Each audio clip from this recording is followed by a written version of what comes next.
some measure relieve my embarrassment, if I could, even in a slight degree, feel myself worthy of the great honor which you do me today. Why you have called me from the black belt of the South, from among my humble people, to share in the honors of this occasion is not for me to explain. And yet it may not be inappropriate for me to suggest that it seems to me that one of the most vital questions that touch our American life is how to bring the strong, wealthy, and learned into helpful touch with the poorest, most ignorant, and humblest, and at the same time make one appreciate the vitalizing, strengthening influence of the other. How shall we make the mansion on yon Beacon Street feel and see the need of the spirits in the lowliest cabin in Alabama cotton fields or Louisiana sugar bottoms? This problem Harvard University is solving, not by bringing itself down, but by bringing the masses up. If my life in the past has meant anything in the lifting up of my people and the bringing about of better relations between your race and mine, I assure you from this day it will mean doubly more. In the economy of God there is but one standard by which an individual can succeed. There is but one for a race. This country demands that every race shall measure itself by the American standard. By it a race must rise or fall, succeed or fail, and in the last analysis, mere sentiment counts for little. During the next half-century and more, my race must continue passing through the severe American crucible. We are to be tested in our patience, our forbearance, our perseverance, our power to endure wrong, to withstand temptations, to economize, to acquire and use skill, in our ability to compete, to succeed in commerce, to disregard the superficial for the real, the appearance for the substance, to be great and yet small, learned and yet simple, high and yet the servant of all. As this was the first time that a New England university had conferred an honorary degree upon a Negro, it was the occasion of much newspaper comment throughout the country. A correspondent of a New York paper said, when the name of Booker T. Washington was called, and he arose to acknowledge and accept, there was such an outburst of applause as greeted no other name except that of the popular soldier patriot, General Miles. The applause was not studied and stiff, sympathetic and condoling. It was enthusiasm and admiration. Every part of the audience, from pit to gallery, joined in, and a glow covered the cheeks of those around me, proving sincere appreciation of the rising struggle of an ex-slave and the work he has accomplished for his race.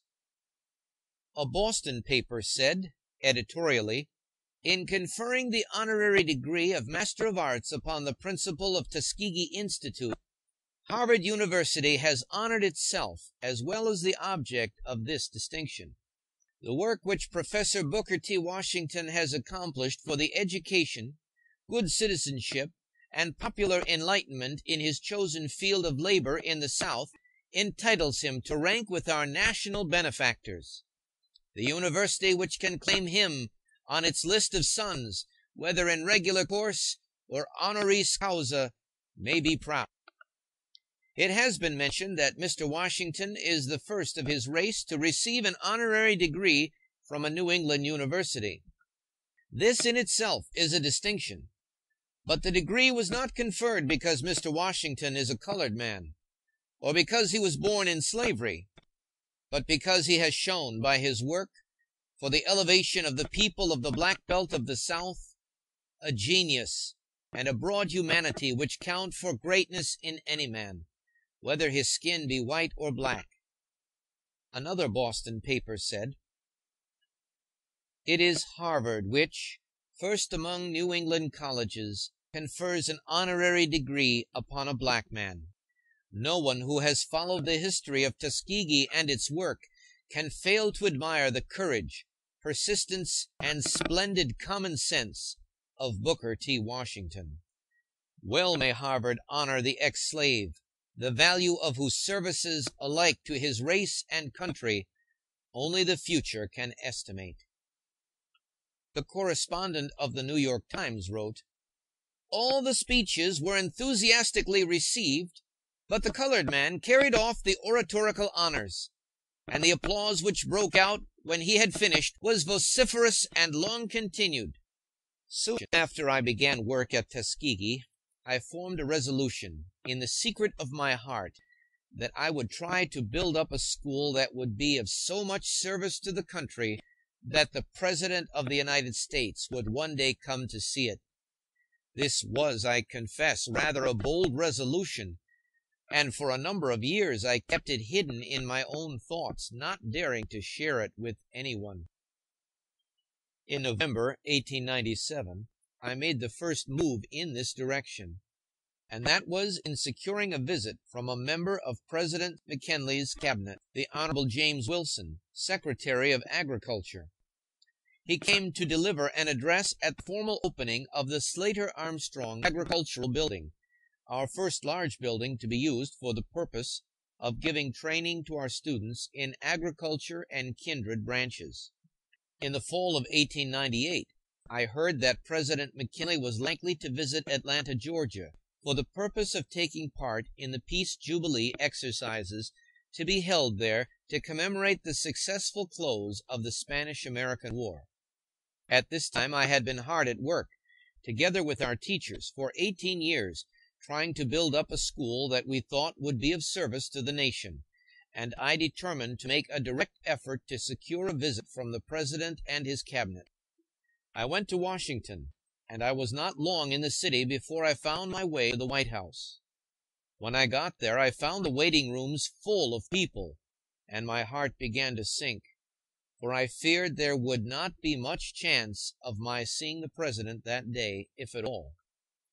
But, at any rate, I got an opportunity to see Mr. J. Addison Porter, the Secretary to the President, and explain to him my mission. Mr. Porter kindly sent my card directly to the President, and in a few minutes word came from Mr. McKinley that he would see me. How any man can see so many people of all kinds, with all kinds of errands, and to do so much hard work, and still keep himself calm, patient, and fresh for each visitor in the way that President McKinley does, I cannot understand. When I saw the President, he kindly thanked me for the work which we were doing at Tuskegee for the interests of the country. I then told him briefly the object of my visit. I impressed upon him the fact that a visit from the chief executive of the nation would not only encourage our students and teachers, but would help the entire race. He seemed interested, but did not make a promise to go to Tuskegee, for the reason that his plans about going to Atlanta were not then fully made, but he asked me to call the matter to his attention a few weeks later. By the middle of the following month, the President had definitely decided to attend the Peace Jubilee at Atlanta. I went to Washington again and saw him with a view of getting him to extend his trip to Tuskegee. On this second visit, Mr. Charles W. Hare, a prominent white citizen of Tuskegee, kindly volunteered to accompany me, to reinforce my invitation with one from the white people of Tuskegee and the vicinity. Just previous to my going to Washington the second time, the country had been excited and the colored people greatly depressed because of several severe race riots which had occurred at different points in the South. As soon as I saw the President, I perceived that his heart was greatly burdened by reason of these race disturbances. Although there were many people waiting to see him, he detained me for some time discussing the condition and prospects of the race. He remarked several times that he was determined to show his interest and faith in the race, not merely in words but by acts. When I told him that I thought that at that time scarcely anything would go farther in giving hope and encouragement to the race than the fact that the President of the nation would be willing to travel 140 miles out of his way to spend a day at a Negro institution, he seemed deeply impressed. While I was with the President, a white citizen of Atlanta, a Democrat and an ex-slaveholder, came into the room, and the President asked his opinion as to the wisdom of his going to Tuskegee.